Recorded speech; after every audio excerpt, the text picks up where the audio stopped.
Hi everyone, my name is Adam. And I'm Zane, and welcome to A to Z Podcast. Thank you for joining us today. We have a very special guest with us in Zach Canner. Hi guys, how you guys doing? Hey, Zach, what's Uh, up? Not bad, not so how bad. are you doing today? Good. Yeah, can't complain. Tell us a little about your history in Magic. When did you start playing, and why did you start playing?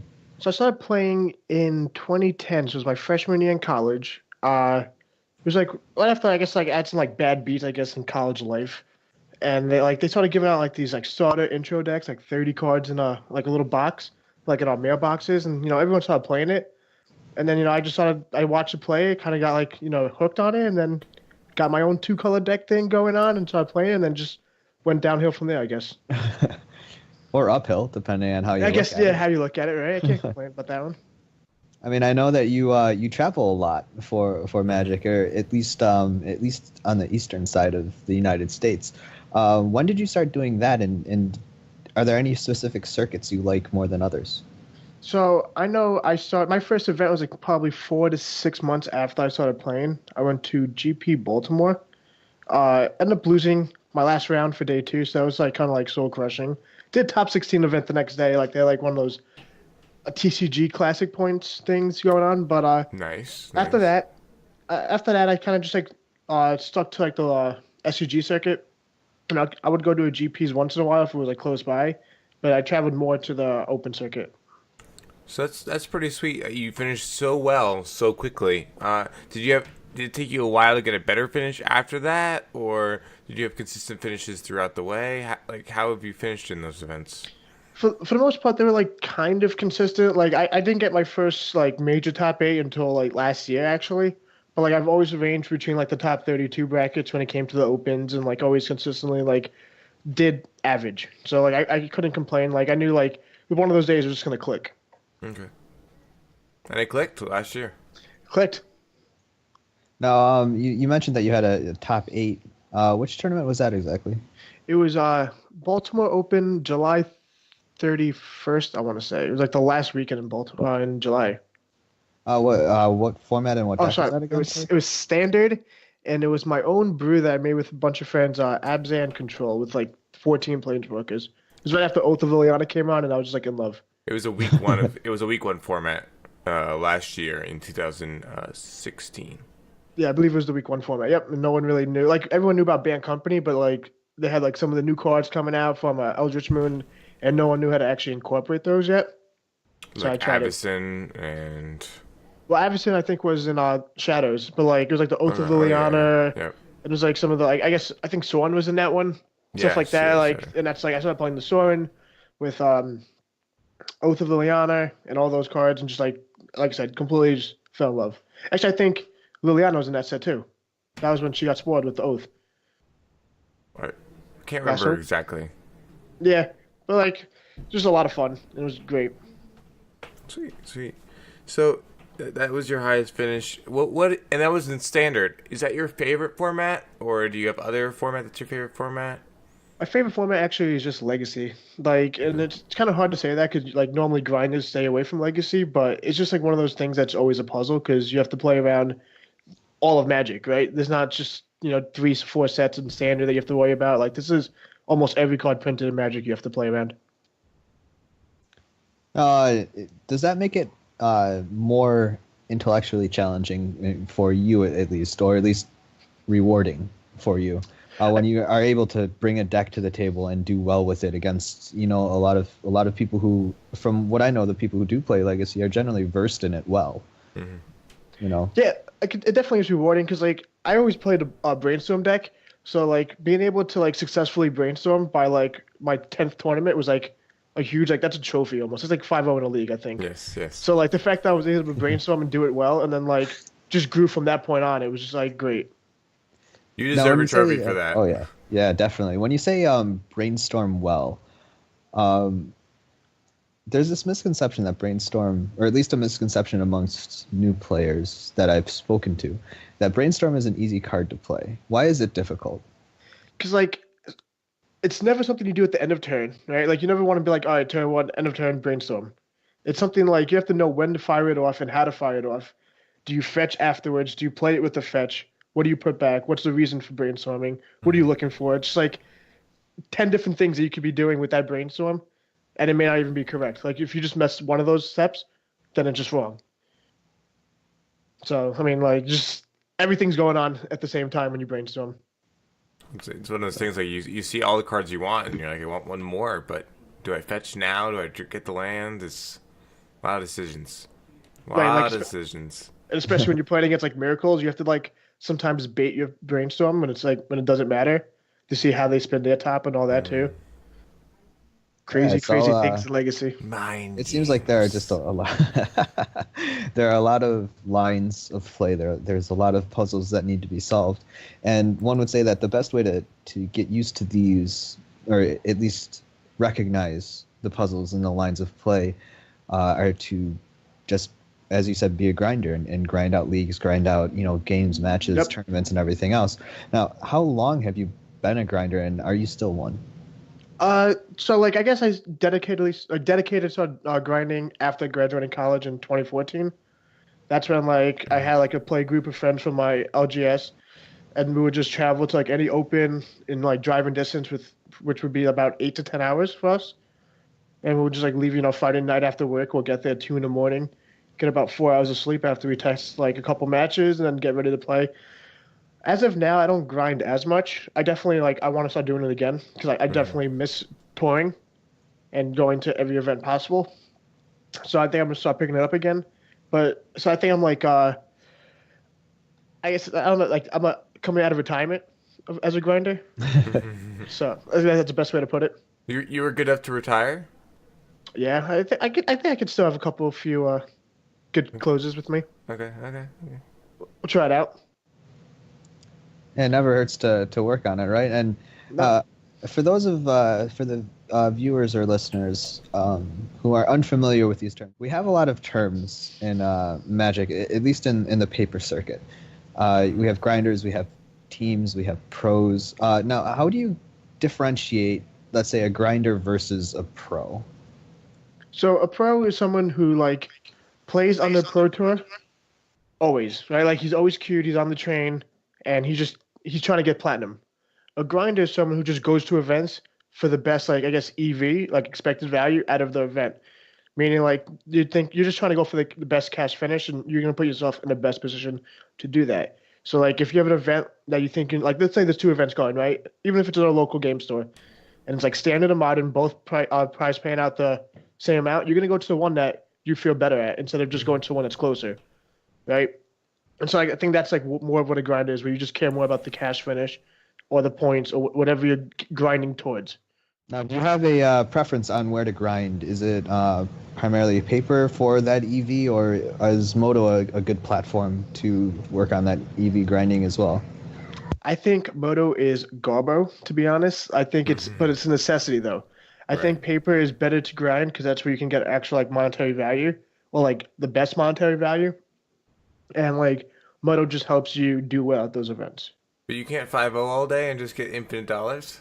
I mean, you can get infinite play money, but it's not really dollars, right? Like you get tickets that you don't have to spend again, but it's not. I guess you could equate that to money, right? If you do well at those events, you can do well in paper events. So I guess that kind of is. Yeah. See.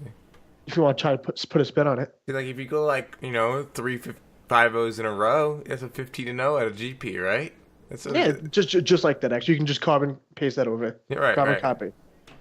Like it's actually funny. I've 5-0'd like I was playing Band Company for a little bit before like Eldritch Moon, and I 5-0'd two leagues before trophies were a thing. Played at the FNM the next day and dropped after round two. Okay. So like can't really like it's weird. Like the meta on Moto is so much different too. Okay. Now you said your favorite format was Legacy. What was your favorite deck in that format? Definitely Rug Delver because that deck actually in paper is awful.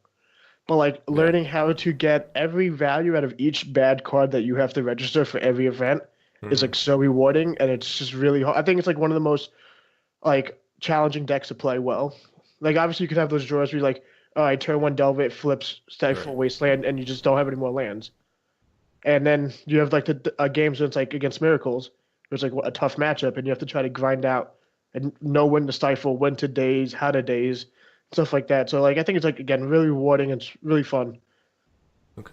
So you really enjoyed Legacy. When you are going to a standard event, do you just play the best deck for the standard event, or do you play a deck you actually enjoy for the standard event? Because like what results in you having the best finish, or a deck you really enjoy, or a deck that's actually just the best? So I guess it depends on what I'm trying to do for the event. If I don't really like, let's say, care too much about it, I'm just going for like a weekend out of like the city, being from New York, and I'll just play what I think is fun. But Hmm. if it's something like I put my time into, and like let's say like it's a GP, and I want to do well at GPs, obviously, because a good finish at a GP is a PT invite. I'll dedicate, try to pick the best deck or the best deck that attacks the meta correctly. Okay. I know that in Modern, you do have a deck that you do enjoy in Fairies. Tell Yes. us, with the recent printing of Fatal Push and at least having enough time now to test it, how does Fairies perform against the current Modern meta, especially on MTGO? Well, I think push the deck back into like playability, right? I did that nice pun there. I got it snuck in, but Snuck it in. snuck it in. But like I think it's actually good because a lot of decks on Moto actually like a lot of people playing Death Shadows, and I think that's a really favorable matchup because the fact that you do have push, and you just have like incidental damage like Bitter Blossoms and Cannon Squad that can just kill them.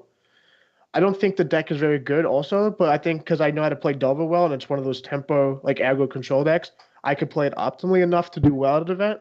But like it's not something I would recommend anyone to just pick up for fun and try to play it at a GP if they have no experience with it. That makes sense. That makes sense. Oh yeah, I mean, do you actually have a deck that you would suggest to someone who wants to pick up a deck and go to a GP and try to do well? If if it's for modern, I honestly think Burn is, and not because it's like supposed to be like simple, or like just like look at your hand and count to 20. I think it's actually really good against a lot of the decks in modern, just for the fact that you don't really need to know much about the format, just know about the cards' interactions as they're played against you. It's like Right. like you look at your hand, you see Skullcrack, you're gonna want to hold that in case they gain life, and even if you don't know the format, you still want to hold that as late as possible. So and it's like it's one of the decks that just like could just sneak wins by too, if you don't know the format either. Makes sense. Yeah, yeah, I know, and a lot of people have told me, at least from when I started playing, that Burn is really easy to play, but really hard to master. They say that about Jund to some extent as well, Yep. where the power level of the cards and the way that you play it, you can just essentially walk into wins without even having to know a lot of research on the opponent's deck, without having to make the optimal plays every single play. Now, on the flip side of that, do you have a deck that you believe that no one should ever try to pick up on first attempt? I guess we're talking about modern. I don't know. I guess any of the combo decks. So like, a lot of the combo decks, like that's something you may have to know the format well enough because you need to know what to play around when you're trying to go quote unquote combo. Yeah. Like you need to know like if you're playing like ad nauseum, like it's not something that you just pick up and be like, oh, well, I just turned three ad nauseum with unlife out. How do I lose ever? But like you should know like sometimes people don't know that Eidolon still triggers split second. So like they could just like try to go off at one life against Burn with the Eidolon out, and they just go, all right, Angel's great, Angel's was it Grace or what? Just I don't. Yeah, that one. They still die at one life, and like that's someone who wouldn't know the like doesn't know the interactions because they just picked up the deck, would just walk into. I've always thought that, and I know Zane can attest to this a little bit. I always thought that Affinity was incredibly hard to pick up and play optimally the first time around. But I feel like that's also a combo deck. Yeah. It's like one of those combo decks that doesn't have a combo like win, but has too much synergy that it's more considered the combo deck. I mean, the range of hands you're supposed to keep versus not keep is just insanity to me. Like, I still am learning what hands to keep and what not to keep. It's like, and it's so match dependent. You have to know what your deck you're against. Like, Yeah. knowing, like, if scouting the field during a paper tournament and knowing what your next opponent's playing, so good. See, that's why I always found control decks, personally speaking, incredibly hard to pilot, is because for control decks, at least, you're not just playing your deck, you're also playing the opponent's deck. So you have to have a very good grasp of every card that's in there, the probability of certain cards being in there and what their outs are and everything else, and calculate all of that within a very short time frame. So like I know that we've had some some articles on blue-white control, Esper control, and both of those decks. They just seem incredibly difficult to pilot overall. If you have a limited knowledge of the meta, would you Yeah, agree with that? Or I could definitely get behind that. Like knowing what's important to counter versus not important, or what's important to kill, or like against like let's say the combo decks itself. Like what is the piece that you have to care about and make sure it doesn't resolve, or how to fight it post board, like the hate, right? Like for example, like we keep you saying that nauseum. Like you need to know that Stony Silence is actually good against him and other probably permission spells in the like that you have. If you have like Ceremonious Rejection, it's worth bringing it in, right? Because it has Pentad Prism and it hits Lotus Bloom, and Lotus Bloom is one of the ways they just kill you outright. I mean, just think about it this way: like the good players play their own deck. The best players play their opponent's deck while they're playing their deck. Yeah. So, No, I get behind that. so what do you think about the new Modern Masters 17? There's been a lot of spoilers. It's been exciting. There are a lot of cards. It's like, hey, what cards can we print for Modern that haven't been reprinted yet? Let's pretty print much- all of those. It's pretty much like they finally listened to everyone crying about what they wanted in the last two Modern Master sets. Just like every time people complain about the sets and all that, they finally got them now. Like Cavern of Souls, Damnation, all the memes could stop about these reprints not happening now. But like, I'm personally happy I don't have a paper collection anymore because seeing all these like Zendikar fetches being reprinted and all the cards would be a little upsetting for me as like I guess a collector. But I think it is healthy for the format though to get more people involved into modding if they are trying to keep it alive. Right, especially because like it doesn't drop the price in the long run, but it makes the accessibility on the short run very good. Right, so like in the short run, your cards will tank a bit. Yeah. But like Goy, when it first came out in the first time, it went from like the 200 range to like 160. Yeah. The future sites are back up to 200 again. They're like Yeah. 180, 190. So like they don't really stay down for a while. But like for someone It makes it so new players can actually play. exactly, and I think that's more important than being like kind of greedy about yourself and like keeping your collection high too, because it's going to go back up. You have to wait it out. Right. yeah, that's always the hardest part is being able to take that initial hit. But as long as you can, I mean, to some extent, I've always found that Masters series, like Eternal Masters, Vintage Masters, they always seem to drop the price by right around like 25-30%, give or take. Yep. And then it always seems to rebound back up, and they're within that margin of error of like 5 to 10% of price range. Mm-hmm. And we're also talking about modern, where 5 to 10% is like for the most part $1 to $10. So it's not like you're going to be losing out on a ton. It just needs that time to rebound. I will say this is that I am intrigued with the fact that it seems like not just are they printing all the stuff that's good in modern, there are a couple things here, and I'm gonna kind of go off the map a little bit here, but there are a couple things here that were also interesting reprints, like Entreat the Angels and Terminus and things like that, like giving accessibility through modern into other formats as well. Mm-hmm. Which I think is cool cool overall, because the past modern masters, they just were really just modern and stuff. Yeah. It didn't offer you that way to get into another format as well. Yeah. So Also, I like that aspect. as any new set is, there are always downgrades in rarities and upgrades in rarities, which are really interesting, especially for those pauper formats. You see a bunch of new BTE.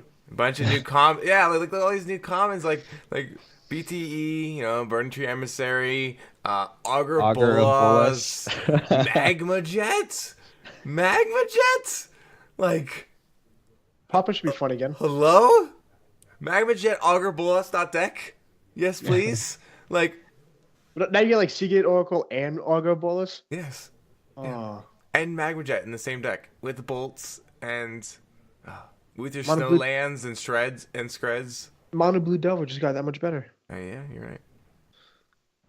No, I mean, I like the fact that it appears as if the printing of this set is trying to reach a wider audience while maintaining the power level that we would hope from a set that retails as high as it does. Right. I think this power level is at the highest it's ever been in any of the printings. Mm-hmm. I mean, you even have Grafdigger's Cage in here, and at one point in time, Grafdigger's Basilisk Cage. collar. Yeah, the Basilisk collar. they knew that Todd Savers was going to break Basilisk collar and make it a $30 card, so they printed it in here. That's what happened. They're like, here you go. We're just gonna drop that real quick. They're like, oh, here you go. Got him. But yeah, I like the fact that they didn't make the Zendikar Fetchlands mythics, which they easily could have. I also like the fact that Cavern of Souls is a mythic. I like Snapcaster's a mythic. Yeah, I like Snapcaster. I think would be too good in like a limited format if it was rare when you get multiple Snapcasters in your blue deck.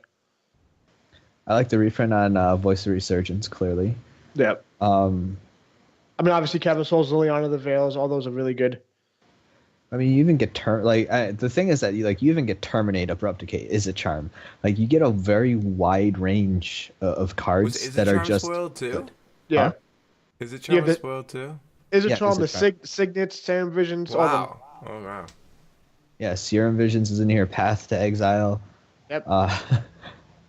I mean, you even have Mystical Teachings in here, which I know isn't that great, but it's still an integral part as a one of in Ad Nauseam. It's won me many more games than it really should have. Inquisition of Kozlak is in there. Damnation, as we talked about. Death Shadow, Pyromancer's Ascension, Blood Moon, Scavenging Ooze, Crater Hoof Behemoth. I mean, like, these are all cards that, in past Modern Masters series, we'd be like, oh, look, we have, like, if you look at 2015, what do you have? Karn, Eldrazi, Goyf, and what? Bob. Click. Bob and Mox Opal? Was Click in that one? Mox Opal was. Mox Opal was Click in the Mox second Opal, one as Click. well? Yeah, Click was in the second one. Blinkmoth Nexus. Yeah. Kinda. Eldrazi Temple. The only thing that did get a reprint that I haven't seen yet is Inkmoth Nexus. Well, it did. I got the WMCQ promo. Oh, true. But, like, after that, that's what, 10 cards from Modern Masters 2015 that are relevant, or at least that spring right to mind. There's like 40 here. Let's look at this. Well, there's Fulminate Mage. Mage, Cryptic Command. Yeah, Fulminator, but I mean, like, Bit of Blossom. You have to start thinking about it, right? You're talking to a Fairies player right now, though. So Bit of Blossom. That's really relevant. Oh, no. Eh. Zane. What? He's doing a Murph. Yeah, he is. He's fighting on little points. I'm just saying that, like, if you look even at, some of the spoiler pages and you look at, like, the first page and you're like, wow. Yeah. Yeah. Wow. That's all that needs to be said. I mean, I'm looking at a site and it's just like Linvala, Snapcaster Mage, Liliana the Veil, Gristlebrand, Past in Flames, Bonfire of the Damned, Crater Hoof, Tarmogoyf, Entreat the Angels, Gifts Ungiven, Terminus, Blood Moon. Stop there. I'm like, what? You can stop. No, like this set definitely has a wow factor. Yeah. Even Goblin Guide got the reprint. Oh yeah. Forgot about that. Just Stony Sounds too. Let's throw it in there. Just like. Oh yeah, that one. You like forget how many of them are actually reprinted because they reprinted so many. Yeah. Yeah, and that's the thing. I think that this set is something really to look forward to. I think that if you were able to get it at pre-sale price, you're very lucky. Yeah. I agree. Because I don't believe that since there are so many relevant cards and cards that will remain relevant, I don't see this set going down anytime really soon. No. I don't know about you, but it's crazy because I know people who like pre-ordered it like before the Liliana spoil, and then after the spoil, the prices went up like by $40 in most stores, and then everyone's just like, haha, I already pre-ordered my boxes. So now like it's just like absurd like what this set has for value-wise. Yeah. Like I don't think there's a bad like 3-packs you can open, as of now at least. Like we haven't seen the rest of the set. That's when you open like the 3 unplayables, but like. You even have Molten Rain in here. That used to be playable. That's still playable. I would sleeve it up if I was playing Burn. Or Grixis. Like the 1 or 2? 3 or 4, because I can't beat Tron ever. So. Oh, okay. Super aggressive. Okay. You gotta do what you gotta do. Can't beat Tron with Burn. Burn you can, but like Grixis. Oh, okay. Yeah. So, Overall, I think that basically wraps up today. Thanks for coming on, Zach, and it was a pleasure talking to you. Thanks for having me. And we'll make sure to have you again sometime. It's a pleasure. That isn't too hard. Nah. So I think I can swing that. Yeah. Thanks for talking about your history in Magic as well as your future and your present. So we will see you all next time on A to Z.